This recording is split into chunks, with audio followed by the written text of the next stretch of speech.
జ్యోతిష్యం ప్రకారం ఆంగ్ల నూతన సంవత్సరం 2026లో గ్రహాలు నక్షత్రాల ఆధారంగా ద్వాదశ రాశులలో ఏ రాశుల వారికి వివాహయోగం ఉంది.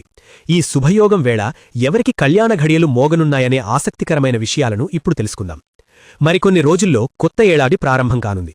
ఆంగ్ల నూతన సంవత్సరంలో ఎవరెవరికి ఎలాంటి అవకాశాలొస్తాయి, ఎవరి జీవితంలో ఎలాంటి మార్పులొస్తాయనే వివరాలను తెలుసుకోవాలని చాలామందికి ఆసక్తుంటుంది. ఇదిలా ఉండగా జ్యోతిష్యం ప్రకారం 2026 సంవత్సరంలో అనేక గ్రహాలు తమ స్థానాలను మారనున్నాయి. ఈ సమయంలో కొన్ని శుభయోగాలు ఏర్పరచనున్నాయి. ముఖ్యంగా వివాహం, సంపద, ఆనందం, శ్రేయస్సుకు కారకంగా భావించే శుక్రుడు కొత్త ఏడాదిలో అనేకసార్లు తన స్థానాన్ని మారనున్నాడు.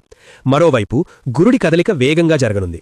ఈ నేపథ్యంలో శుక్రుడు, గురుడి ప్రభావంతో కొన్ని రాసుల వారి వివాహబంధం బలపడనుంది. ఈ సందర్భంగా ఏ రాశి వారికి వివాహం చేసుకునే అవకాశం ఉంది, వివాహానికి అత్యంత శుభగడియలు ఎప్పుడొచ్చాయనే ఆసక్తికరమైన విషయాలను ఇప్పుడు తెలుసుకుందాం. మేషరాశి. కొత్త ఏడాదిలో మేషరాశి నుంచి శుక్రుడు శుభస్థానంలో సంచారం చేయడం వల్ల వివాహానికి సిద్ధంగా ఉండే వ్యక్తులకు పెళ్లి జరిగే అవకాశాలున్నాయి.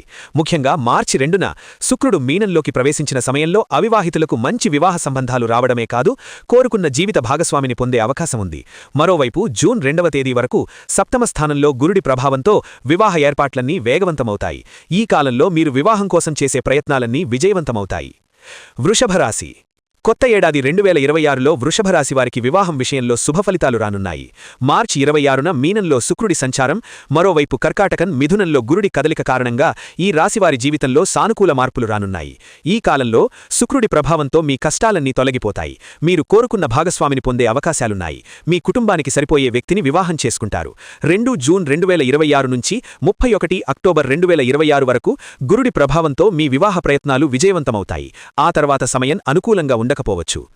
కర్కాటక రాశి.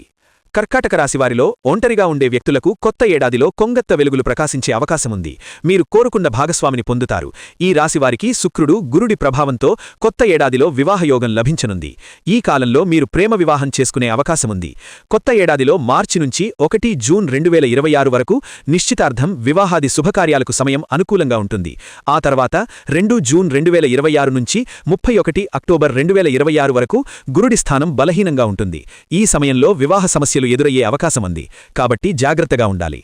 తులారాశి. తులారాశి వారికి ఏదో ఒక కారణంతో వివాహ సంబంధాల విషయంలో సమస్యలు ఎదురవుతుంటే కొత్త ఏడాది 2026లో పరిష్కారం లభించే అవకాశముంది. ఈ సంవత్సరం ప్రారంభం నుంచి 2 జూన్ 2026 వరకు గురుడు, శుక్రుడి ప్రభావంతో మీకు వివాహయోగం లభించనుంది. ఈ సమయంలో నిశ్చితార్థం వంటి కార్యక్రమాలు కూడా జరగచ్చు. అనంతరం వివాహం వెంటనే చేసుకోవాలి. లేదంటే మళ్లీ డిసెంబర్ 5 తర్వాతే వివాహ కార్యక్రమాలను ప్రారంభించాలి. లేదంటే రాహువు ప్రభావంతో మీ వివాహ సంబంధాలు విచ్ఛిన్నమయ్యే ప్రమాదముంది. అయితే గురుడి అనుగ్రహంతో మీ వివాహ బంధం మరింత బలపడే అవకాశం. మకర రాశి. మకర రాశి వారికి కొత్త ఏడాది 2026లో ప్రారంభం నుంచి జూన్ 2 నుంచి అక్టోబర్ 31వ తేదీ మధ్య గురుడు ప్రభావంతో వివాహానికి సంబంధించిన కార్యకలాపాలన్నీ విజయవంతంగా సాగుతాయి. ఈ సమయం వివాహ కార్యక్రమాలకు శుభప్రదంగా పరిగణించబడుతోంది. అయితే శని 3వ కోణం పంచమ స్థానంలో ఉండటం కారణంగా నిశ్చితార్థం తర్వాత ఎక్కువ సమయం రాకుండా వివాహ కార్యక్రమాన్ని పూర్తి చేయాలి. లేదంటే మీ సంబంధాలలో కొన్ని సమస్యలు తలెత్తచ్చు. అక్టోబర్ 31వ తేదీ తర్వాత వివాహానికి సమయం బలహీనంగా ఉంటుంది.